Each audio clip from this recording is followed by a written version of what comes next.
Hola chiquis, ¿cómo están? Ahora sí me pueden ver. Espero que esta enlace sea un poco más didáctica, ya que las otras anteriores habían sido como una especie de podcast, como que solo me escuchaban pero no me veían, era como una voz omnipresente ahí. Entonces vamos a tratar de que sea un poco más entretenida la cosa, ¿no? Ya, hoy día vamos a ver gametogénesis y fecundación. Y antes de que todo el mundo me diga, Miles, que eso no entra, que todo el mundo cada vez que hago esta clase me dice, Miles, eso no entra, los voy a mostrar. Aquí está, chicos.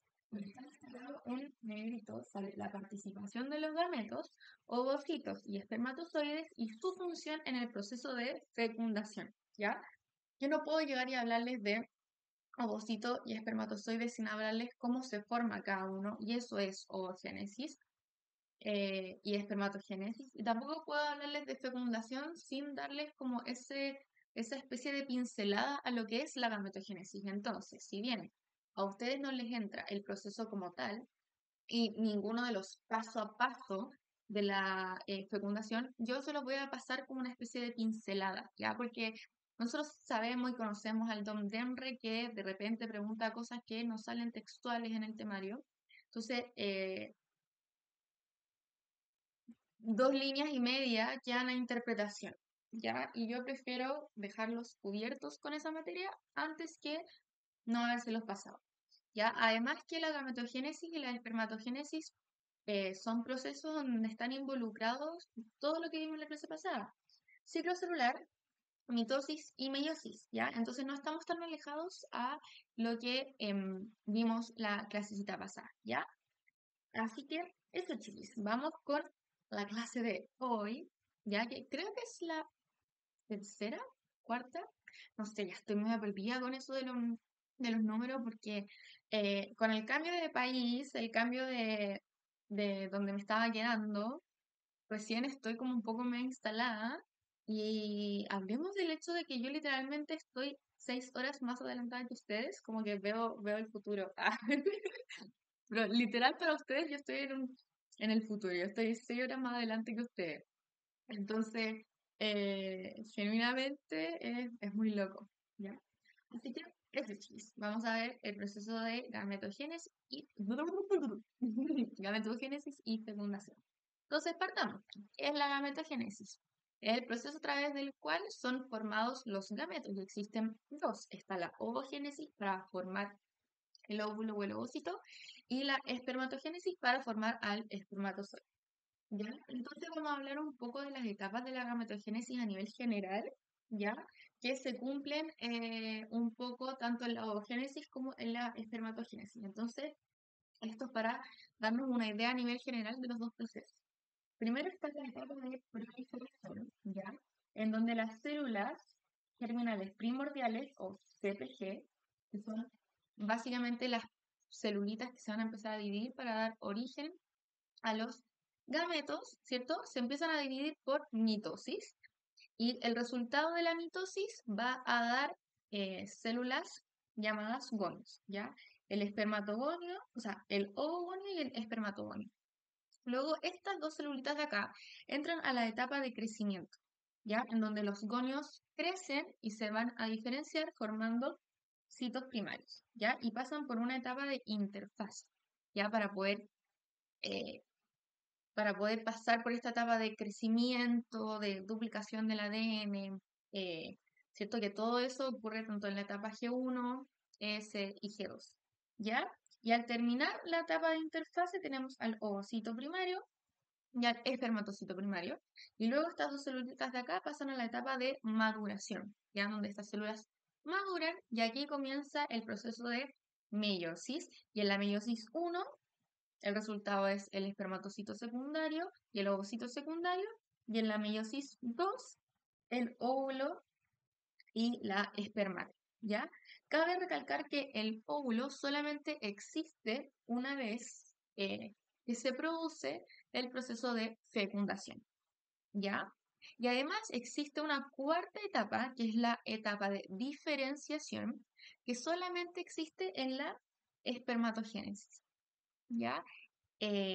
que es cuando la espermátida se capacita y pasa a llamarse espermatozoide. Ya, pero eso lo vamos a ver cuando veamos espermatogénesis. Entonces, etapa de proliferación, mitosis, etapa de crecimiento, interfase, y etapa de maduración, meiosis.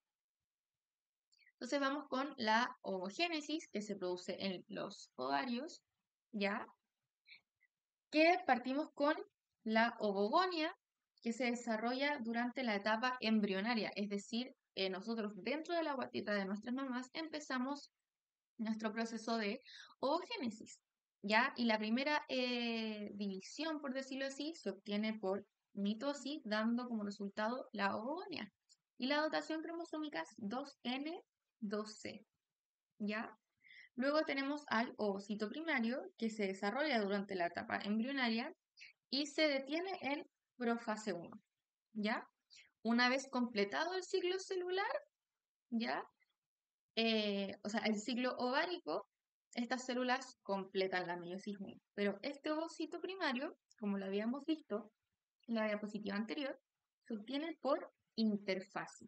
Y es por esto que la célula creció, ¿ya? Y la célula duplicó la cantidad de ADN, ¿cierto? De 2C pasamos a 4C, ¿ya? Y se detiene en profase 1 hasta que a nosotras nos llega la menstruación.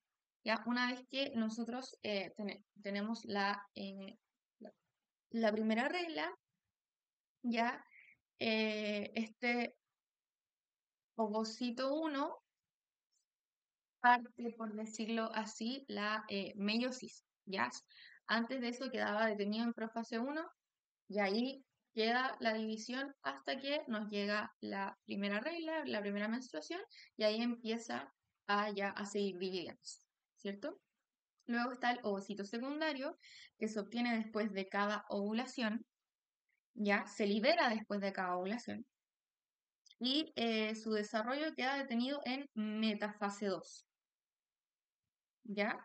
Y este ovocito secundario, como vimos en la diapositiva anterior, es obtenido por la meiosis 1. ¿Ya? Se realiza la meiosis 1, se obtiene el ovocito 2 y este ovocito 2 queda detenido en metafase 2, ¿ya?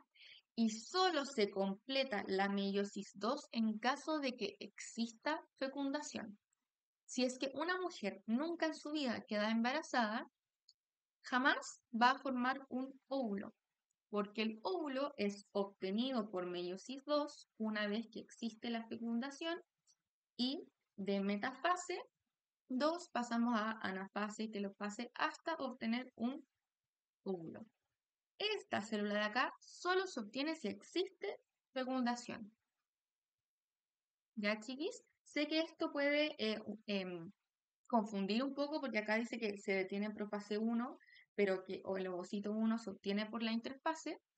El se obtiene por es de dónde sale, ¿ya? Y el se detiene en es hasta dónde llega, ¿ya? Para que me vayan siguiendo un poco. Entonces, tenemos ovogonio, ovocito primario, ¿cierto? Dos células, ovocito secundario, y me quedan 4 celulitas. ¿Qué es lo que pasa? Estas 3 celulitas restantes son células que mi cuerpo decidió degradar, por decirlo así, porque esta era la mejor para transformarla en un óvulo, ¿ya? Entonces, nuestro cuerpo es muy sabio y decide finalmente elegir la que tiene mayor capacidad de crecimiento, en la que su ADN se duplicó mejor, etcétera, etcétera.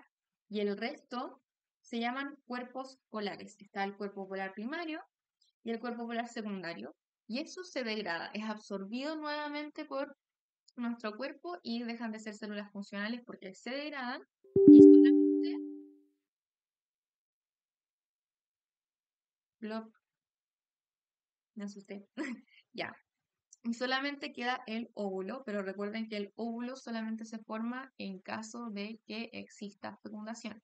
Ya, si no existe fecundación, el ovocito secundario queda eternamente detenido en metafase 2 y no termina la meiosis 2. Por lo tanto, no es capaz de formar el óvulo, ¿ya? Luego pasamos a lo que es la espermatogénesis, que se produce en los testículos, en los túbulos seminíferos, ya que es una parte del aparato reproductor masculino, y partimos exactamente con la espermatogonia. Ya en la anterior partíamos con la ovogonia, ahora partimos con la espermatogonia.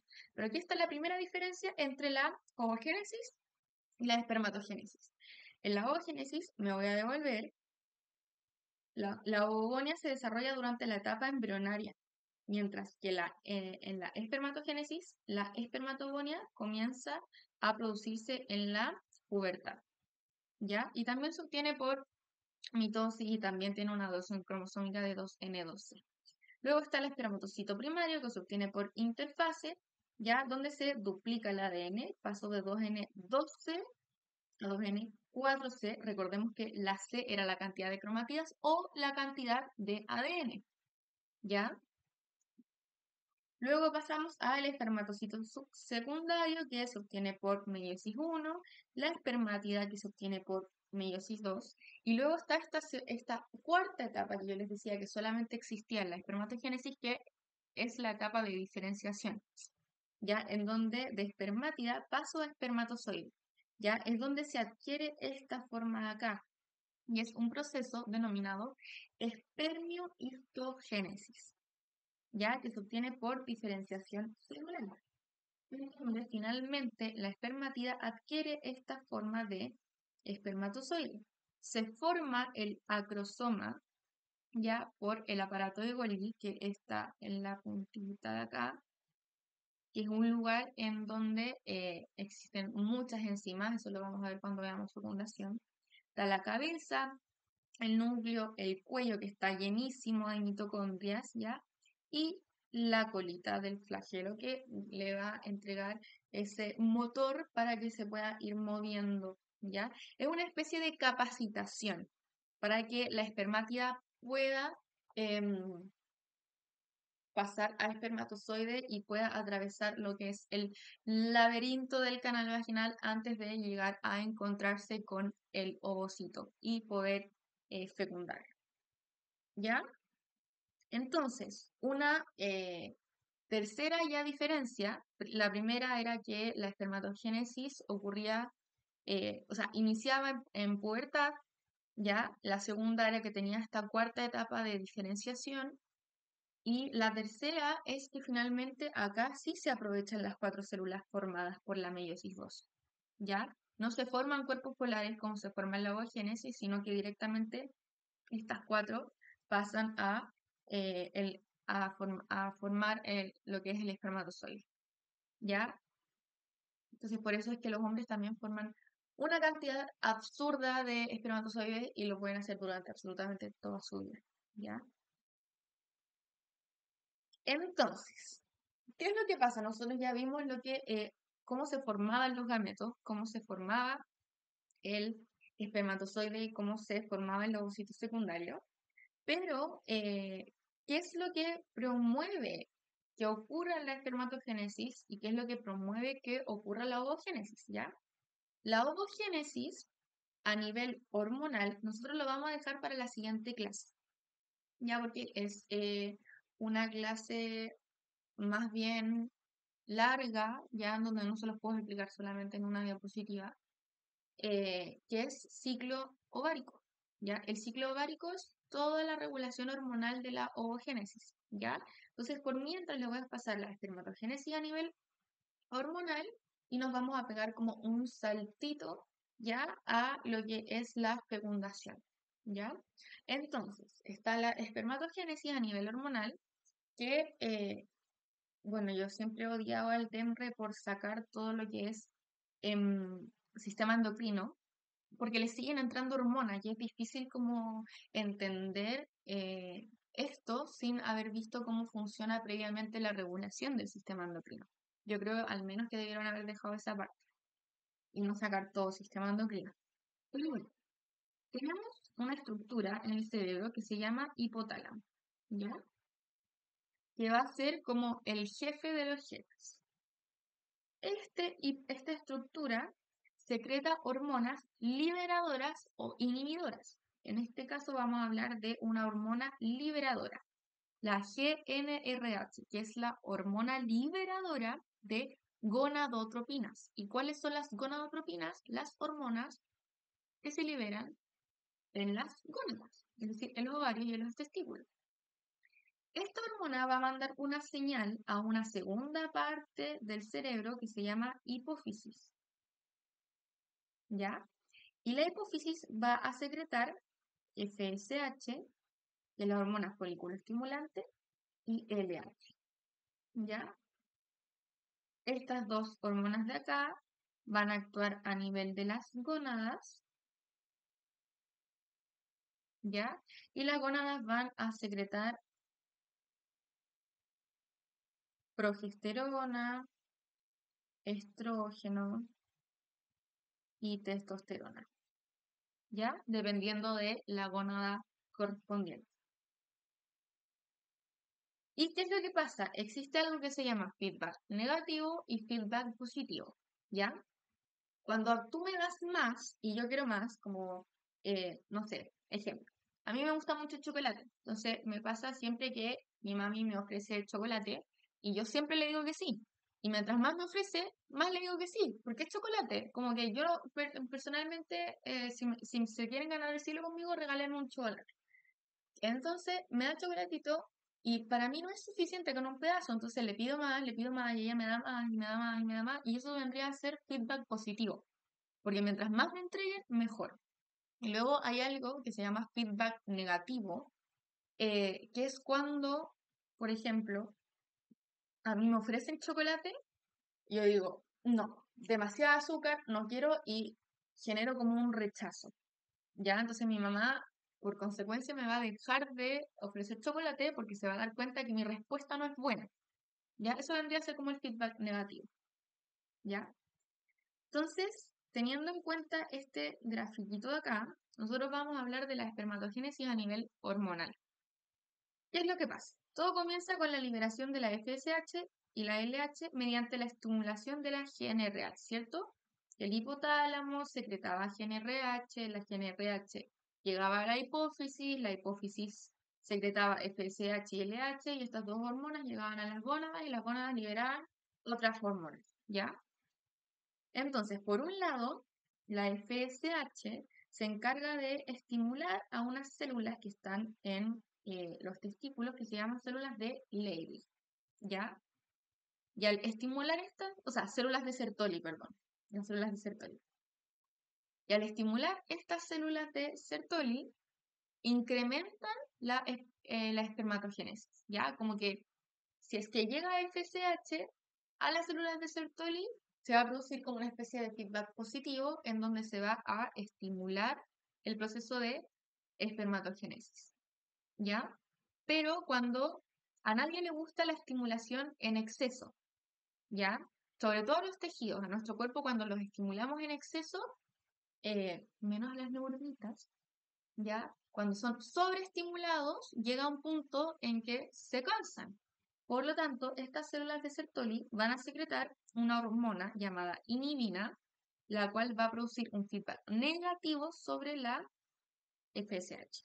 ¿Ya? Entonces, esta inhibina actúa a nivel de hipófisis o hipotálamo, diciéndole, hey, por favor dejen de mandar la señal, dejen de producir FSH, que yo ya estoy cansado. Como que, no sé, hay demasiada FSH en el cuerpo, entonces ¿para qué vas a gastar energía produciendo FSH si es que finalmente ya lo produjiste? Ya tengo lo necesario.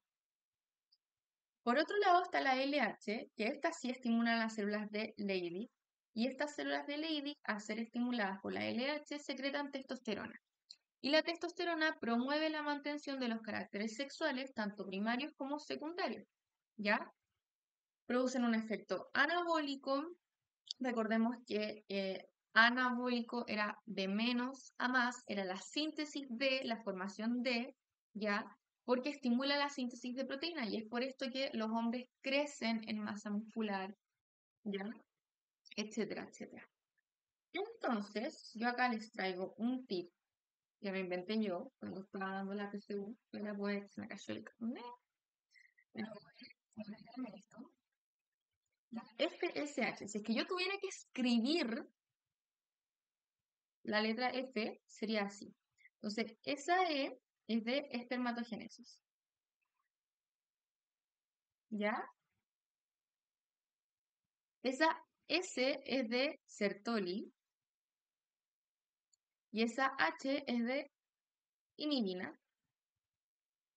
Por lo tanto, la FSH estimula la espermatogénesis a través de las células de Sertoli y también se secreta inhibina actuando a nivel de la FSH para que se deje de producir. Y por otro lado está la LH, que esa L básicamente es de Levy, ya, o no sé ya no sé cómo se escribe. Y ahí tenemos que acordarnos que las células de Levy producen testosterona. ¿Ya? Eso. Entonces, eso con lo que es la espermatogénesis a nivel hormonal. Nosotros nos vamos a saltar lo que es la ovogénesis a nivel hormonal porque eso lo vamos a ver en la siguiente clase. ¿Ya? Entonces, imaginémonos que nosotros ya sabemos cómo se forma el ovocito secundario y cómo se forma el espermatozoide. ¿Ya? Entonces, ¿para qué se forman esos gametos? Para producir algo que se llama fecundación. ¿Qué es lo que pasa? ¿Qué es la fecundación? La fecundación es la unión ya del ovocito secundario y el espermatozoide, ya, del ovocito secundario y el espermatozoide para que se pueda producir el embarazo. Una vez que el espermatozoide atraviesa el ovocito secundario, ya, y se unen los núcleos, se forma el óvulo. Ya, el óvulo se le llama cuando el ovocito ya se fecundó, por lo tanto pasa a terminar la segunda división meiótica. ¿Ya? Y en la fecundación, o sea, en la especie humana, la fecundación es interna, ¿ya? Es decir, tiene un lugar en el interior del cuerpo de la mujer. Se produce en una parte específica de lo que son los oviductos y las trompas de falopio, que es la ámpula, ¿ya? ¿Y para qué sirve la fecundación? Para restablecer la dotación cromosómica. Recordemos que acá tenemos al espermatozoide, ya, que tenía 23 cromos, porque recuerden que la meiosis termina así. NC, ¿ya? NC. Cada uno con 23 cromosomas, ¿cierto? Y si es que yo uno a estos dos gametos, me queda el signo. Es una célula que va a partir con 2N, 2C, igual a 46. Que si se recuerdan de la clase pasada, esta es la dotación cromosómica con la que parten todas las células al comenzar a dividirse. Todas. En la interfase nosotros pasa G1, 2N, 2C. Etapa S se duplica el ADN, 2N, 4C. ¿Ya? Y en la etapa G2, 2N, 4C, pero fase 1, 2N, 4C, y así sucesivamente hasta llegar a esta dotación cromosómica. Pero entonces la fecundación lo que hace es restablecer la dotación cromosómica normal e inicial, ¿ya? Para llegar a esta nuevamente. Y que ésta se vuelva a dividir, etcétera, etcétera. ¿Ya? Entonces, ¿cómo ocurre eso de la unión de los núcleos? Ya, esto se los voy a pasar muy generalmente, ¿ya? Porque esto antes entraba y entraba el proceso de gastrulación y toda la cuestión, ahora no, ¿ya? Pero como sale fecundación en el temario, yo prefiero al menos que tengan una idea de lo que es, en caso de que el Dembra se ponga loco y lo pregunte. El óvulo, ¿ya? O ovocito secundario, tiene capitas, ¿ya? Primero está la corona radiada, luego está la zona pelúcida y luego ya está el núcleo como tal. Entonces, ¿qué es lo que hace? Llega el espermatozoide y tiene que penetrar estas capitas, ¿ya? Entonces, primero lo que hace es penetrar la corona radiada, ya empieza como a moverse así, hasta penetrar la primera capita. Luego se penetra la segunda capita, que es la zona pelúcida, y aquí ocurre algo que se llama reacción acrosómica. Recuerdan que en la puntita del espermatozoide existía algo que se llama acrosoma, ya que es básicamente una bolsita enzimática, ya con muchas vesículas enzimáticas, porque lo produce el aparato de Golgi, ya, en donde estas vesículas con enzimas eh, se sueltan y esas enzimas empiezan a degradar la zona pelúcida. Entonces hacen que el espermatozoide pueda degradar esta capa y atravesar la zona pelúcida. ¿Ya? Una vez que el espermatozoide es capaz, creo que dije cromosoma anteriormente, pero era el espermatozoide, ¿ya? Se me entiende. Una vez que el espermatozoide es capaz de atravesar la zona pelúcida, ¿ya? Ocurre algo que se llama fusión de membranas. Y luego ocurre la fusión de los núcleos. Una vez que el espermatozoide logra entrar, solamente entra la cabeza, ¿ya? El cuello y la cola quedan afuera, ¿ya? Y una vez que entró ya la cabeza, el ovocito empieza a también tener una reacción enzimática en donde cambia como la fórmula, por decirlo así, de estas capitas, haciendo que se vuelva como a proteger, se vuelva a cerrar completamente y no puede entrar ningún otro espermatozoide. ¿Ya? Entonces, el espermatozoide llega, ocurre la reacción acrosómica, se atraviesa la zona pelúcida, se fusionan las membranas y se fusionan los núcleos. ¿Ya? Pero ¿qué es lo que pasa? Por ejemplo, para formar gemelos o formar mellizos, esto ya es un dato curioso, esto ya no les entra, pero es una pregunta que suelen realizar cuando hago esta clase, ¿ya? Están los gemelos, que es un solo espermatozoide, ¿ya? Pero que se forman dos núcleos, y al formarse dos núcleos, se forman los gemelos. Y luego está, ¿ya? El hecho de que hay un óvulo que fue como fecundado, por decirlo así, con dos espermatozoides, ¿ya?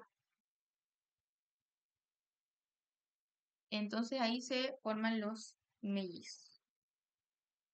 Ya, la verdad es que algo más técnico sobre este dato curioso no se los puedo dar porque no es mi área de expertise. Entonces, prefiero no chamullarles. Si es que alguien sabe más sobre este tema, bienvenido sea. Lo puede dejar por el chat. Y eso vendría a ser la clase de hoy, chiquis. Este PPT está precioso porque mis ayudantes se encargaron de realizar PPTs nuevos para este año, por si no se dieron cuenta. Y está realmente precioso todo. Así que eso, creo que la clase de hoy fue un poquito más cortita que la clase pasada. Siempre digo que va a durar como media hora y termina durando 45 50 minutos porque tiene una profe un poco parlanchina, ¿ya? Entonces, quédense para la ayudantía que los chiquis hacen con mucho, mucho amor y con mucha, mucha dedicación. Así que eso, un besito en el poto. Estén bien, nos vemos la próxima semana.